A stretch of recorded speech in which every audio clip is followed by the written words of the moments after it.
Hello, good people. Welcome to Unit 8, Section 3.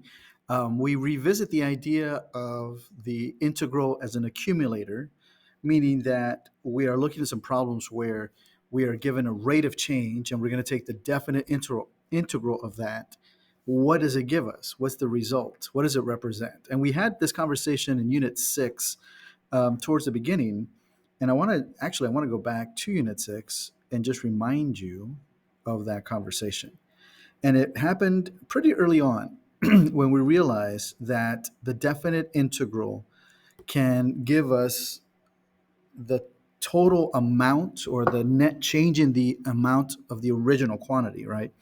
And so I really like Brian's explanation here, Brian Passwater's explanation about, well, how do we interpret the answer? Do we interpret it as a net change or do we interpret it as a total change?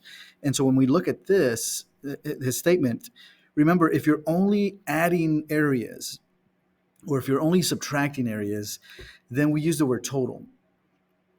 And so in the previous in the previous section, when we talked about motion, when we were adding velocities that were all positive with the absolute value of velocity, that gave us the total distance, right? That was the total distance in, excuse me, that the object traveled in that given time. But if we're adding and subtracting, that means the net change is giving us a positive and negative action, if you will, then we're really getting the net change of that original quantity. So it depends on what type of rate we're given, the situation that we're given, and just to point out some examples here. In example one, the problem that we did way back, it says the amusement park opens its doors at 9 a.m.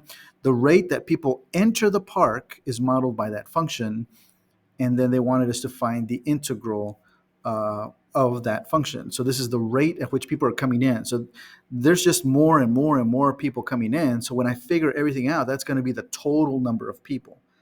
But that's a little bit different than this example where it's talking about money in a bank account changing at a specific rate. Well, if the money's changing, it's going up, it's going down. I'm adding money into my account and I'm taking money out of my account. So then the answer that I get is the net change in the amount of money that's in the bank account, right? And when we talked about the fundamental theorem of calculus, we kind of stick to the net change idea. So when you integrate a rate of change, you get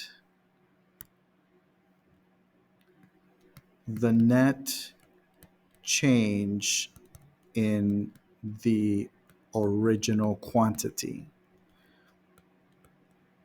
So when I say original quantity, here I'm taking the rate of change of a quantity. So the rate of change of the volume, the rate of change of the number of people.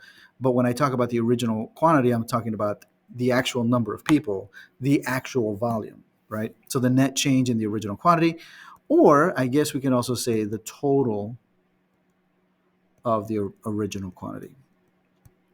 So when I use the phrase original quantity, I'm saying the original function, whatever it is, not the derivative of that, but the original function.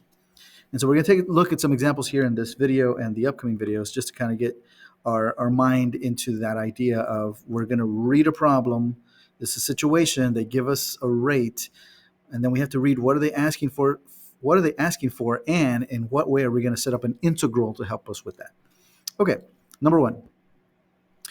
The storm has washed away sand from a beach, causing the edge of the water to get closer to a nearby road.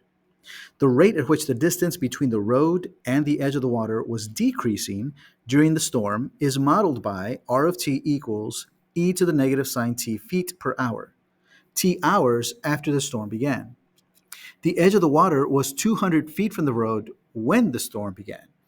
If the storm lasted 4 hours, how far is the water from the road after the storm? Wow, that's a lot. Okay, so let's underline what we know.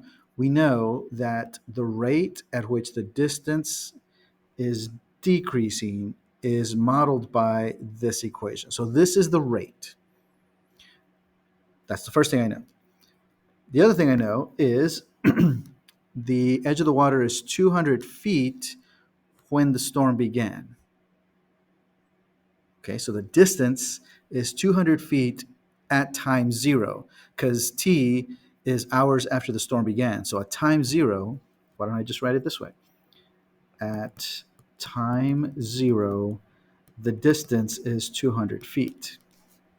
We want to know if the storm lasted 4 hours. So we want to know at time equals 4, how far is the water? What is the distance away from the beach? Or from the road, I'm sorry. What is that measurement? And so I noticed that I have two time measurements, 0 to 4. So I'm thinking that I'm going to have to use an integral from 0 to 4 of r of t. Remember in the previous videos, we talked about how if a function is named, you don't have to write the whole function.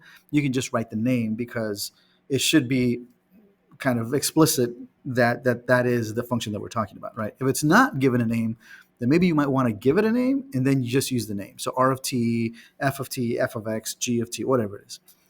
So what is this going to find for us?